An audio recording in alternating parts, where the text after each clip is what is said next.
From record producers who took her to foreign countries to forklift drivers who turned out to be stalkers, Agnetha Fältskog has had such a crazy sex life. In this crazy, untold story of her relationships, we reveal the dark psychology that tainted every single one of Agnetha's relationships. What exactly was behind the collapse of her marriage to Björn Ulvaeus, and how did that lead to the dissolution of ABBA? We'll share it all in this video. When it comes to Agnetha Fältskog, her sex life is overshadowed by her towering relationship with Björn Ulvaeus. And how could it not? Not only was he her romantic partner, but he was her business partner and creative partner as well. When their relationship was great, the band was excellent. However, when they broke up, so did ABBA. Sure, the importance of Agnetha's relationship with Björn cannot be overstated. However, he was far from the only man she ever dated. In moments, we will get to Agnetha's relationship with Björn, but who were the men that made and broke her before she ever met him? Agnetha's first public relationship was with a young man known as Björn. As she was a teenager at the time of their union, the relationship was marked by all the characteristics of young love. Predictably, they broke up, giving Agnetha one of her worst ever heartbreaks. This inspired her to write the song Jaga So Care, meaning I was so in love. This song, particularly the passion with which the young Agnetha sang it, gave her media prominence. Agnetha learned very young that she could turn the pain and disappointment of her life into art, which would then bring her money. While this became something she did again and again and again, it did not always help, as she would come to learn later in life. Sometimes a song can't save a relationship. Agnetha's next relationship was with German songwriter and record producer Dieter Zimmermann. Things got so serious so quickly between the two, and they soon became engaged. Zimmermann promised Agnetha that if she moved from Sweden to Germany, she would encounter great success. However, things did not go as planned. In Germany, producers and executives were not as smitten with the young Agnetha as Zimmermann was. As such, all the countless meetings she attended didn't go anywhere. The producers also tried to make Agnetha something she was not, giving her material that was not true to herself. Though Agnetha wanted to be a star, she wasn't ready to achieve that dream at any cost. Agnetha then ended her engagement with Zimmermann. She also left Germany and returned to Sweden. She realized that if she wanted to make it to the top of the music industry, Zimmermann was not the man for her. Once back in Sweden, she was about to meet a man who would change her fortunes for the better. At last, Björn Ulvaeus entered the picture. At the time of Agnetha's first meeting with him, he was a member of a folk group known as the Hootenanny Singers. They met first in 1968 and then later in 1969. These meetings were purely on a platonic level, as they were both musicians on the come-up in Sweden. Eventually, Agnetha and Björn began to spend a lot more time together. This time, their meetings were more of a creative nature, as romance had not yet entered the mix. They also started hanging out with Benny Andersson and Annie-Frid Lyngstad. Björn and Benny had written several songs together, while Agnetha and Annie-Frid also had a burgeoning friendship. Well, this is more or less how the supergroup ABBA came to be. The beginning of one of the greatest bands to ever exist was also the beginning of romance between its four members. Agnetha and Björn gravitated toward each other and had great chemistry. It wasn't long until their relationship escalated from simple dating to a full-blown marriage. On July 6, 1971, Björn and Agnetha tied the knot. Since it was a wedding between musicians, you know they did not need to hire any external singers to make their day special. Björn himself played the organ at their ceremony. This was the beginning of a wonderful creative, romantic and business partnership. The other members of ABBA, Annie-Frid Lyngstad and Benny Andersson, did not miss out on a romance either. Though they lived together for several years, they did not marry until 1978, when ABBA was at the height of its success.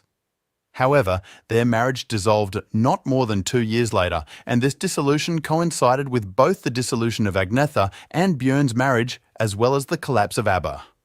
Now, while the main focus of this video is Agnetha's personal sex life, it's impossible to understand why she and Björn drifted apart without analysing the group as a whole.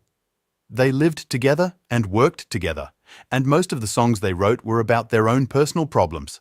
So, that being said, where did it all go wrong? How did Agnetha and Björn and Annifried and Benny mess things up so royally? It's worth noting that unlike Annifried and Benny, Agnetha and Björn had two children together. They are Linda Aline Ulvaeus, who was born on February 23, 1973, and Peter Christian Ulvaeus, who was born on December 4, 1977. As such, the breakup between Agnetha and Björn had much higher stakes than the breakup between Annifried and Benny. In the late 70s, ABBA was the best-selling group in the world and was second only to Volvo as the biggest Swedish export.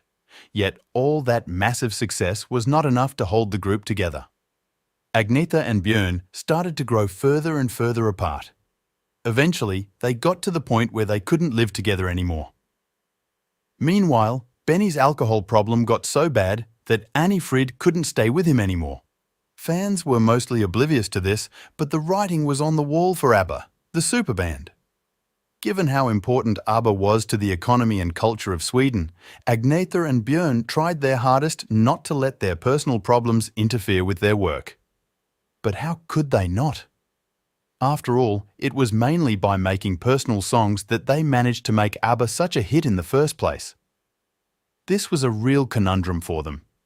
Incidentally, it was during this turbulent period that ABBA made some of their all-time great songs. Björn admitted he wrote Knowing Me, Knowing You after realizing his union with Agnetha was not long for the world. He also wrote The Winner Takes It All when it was confirmed that they'd be splitting up. Given how monumental both ABBA and Björn were to Agnetha's life, the fallout took an incredible toll on her. Things got so bad that she even had to go to therapy. To make matters worse, Björn started dating someone else not too long after he and Agnetha split up. This did incredible damage to her self-esteem. Agnetha was so affected by what was going on that she had a creative block. She could no longer write songs as easily or perform as energetically as she used to. It would take years for her to look back on this moment favourably. In her memoir, she revealed that she came to be grateful to Björn for managing to make a song out of their breakup. After the dissolution of ABBA, each member went their own way. Annifried went on to become royalty, Benny got over his alcohol problem, and Björn entered other fulfilling relationships. In fact, as recently as 2020, Björn, who was then 75, admitted he still has sex 4 times a week. As for Agnetha, when it came to relationships, life was about to put her through the ringer. It took almost 10 years for Agnetha to put herself out there after her split from Björn. However, fans did not find out about this next relationship until it was over. Having had such a public relationship before this point, Agnetha sought to find solace in a private relationship. This time, however, even privacy couldn't save her relationship. What happened was that in 1990, Agnetha married Dr. Thomas Sundfield. They dated for 6 months prior to tying the knot. However, just 3 years later, they split up. Fans did not hear of the marriage, but they did hear of the divorce, making them utterly confused.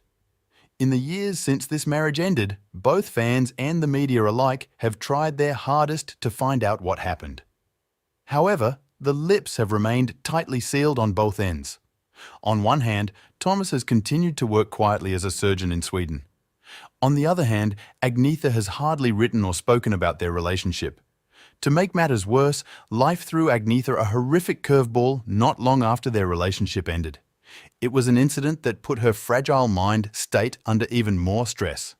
What happened was that Agnetha's mother ended things when she jumped from the balcony of her house. This was a tragic event that cast Agnetha into the darkest pits of depression. To make matters even worse, her dad also died a year later. It seemed life was determined not to give Agnetha a break. At this point, Agnetha was so depressed that she stopped recording entirely, not to talk of dating.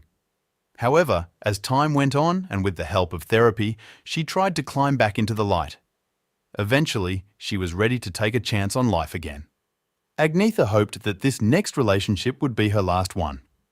Well, as you may have guessed, things didn't quite go as planned. In 1997, Agnetha started a relationship with a Dutch forklift driver known as Gert van der Graaf. He had been an obsessed fan for several years and was always badgering Agnetha. At the time their relationship began, Agnetha was in one of the lowest points of her life. She was not herself. Her sense of judgment was not clear, and she had cut herself off from anyone who might have tried to advise her. Agnetha was with Gert van der Graaf for 2 whole years before she began to wise up. However, when she tried to end their relationship, of course, Gert didn't agree. He began to stalk Agnetha at her mansion in Sweden. Agnetha, who feared for her life, had no choice but to seek a restraining order.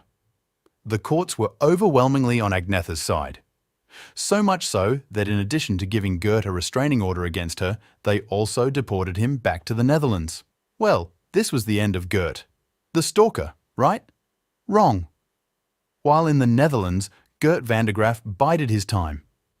Finally, in 2003, he snuck back to Sweden. Did he do this to resume work? Maybe. Of course not. Instead, he got right back to stalking Agnetha. After Gert was caught, the courts were a lot more harsh towards him this time. In fact, they banned him from entering Sweden completely. However, the ban order only lasted 2 years. As such, when it elapsed in 2005, guess the first location Gert went to again? Gert was spotted near Agnetha's residence, but this time he fled before he was apprehended by the authorities. Agnetha had to carry on living, knowing Gert was never too far away from her. Meanwhile, he made himself a celebrity of sorts by producing a memoir about their relationship. As time went on, Agnetha tried her hardest to forget about Gert. However, he continued to make the rounds in the news. Heck, as recently as 2023, Amazon Prime produced a series about him. Agnetha lashed out in anger about this, furious that her stalker was being given a platform. In her criticisms, she reiterated the fact that Gert was a danger to her. However, the series still went ahead. After all these failed relationships, Agnetha has not been in any other high-profile relationship. However, she has spent a considerable amount of money on therapy so as to get her head straight. These days, she is happier than she has ever been. When it comes to romance, though, there's still a huge question mark in her life. Has Agnetha secretly been dating? If she has, who can blame her after the horrible experience she had with Gert? It makes complete sense that she would keep any new relationship out of the limelight. However, some of her fans feel cheated by this. Perhaps sometime soon, Agnetha will again feel comfortable revealing her relationship information to the public. But for now, there's nothing but radio silence. If and when that day comes, you can bet the media will be all over it. For now, though, Agnetha continues to enjoy her millions in relative pace. This has been the untold crazy sex life of Agnetha Fältskog. Which part impressed you the most? Which part scandalized you the most? Let us know in the comments. If you enjoyed this video, there's a good chance you'll also enjoy the one showing on your screen right now. Click enjoy and don't forget to subscribe to the channel. See you on the next one.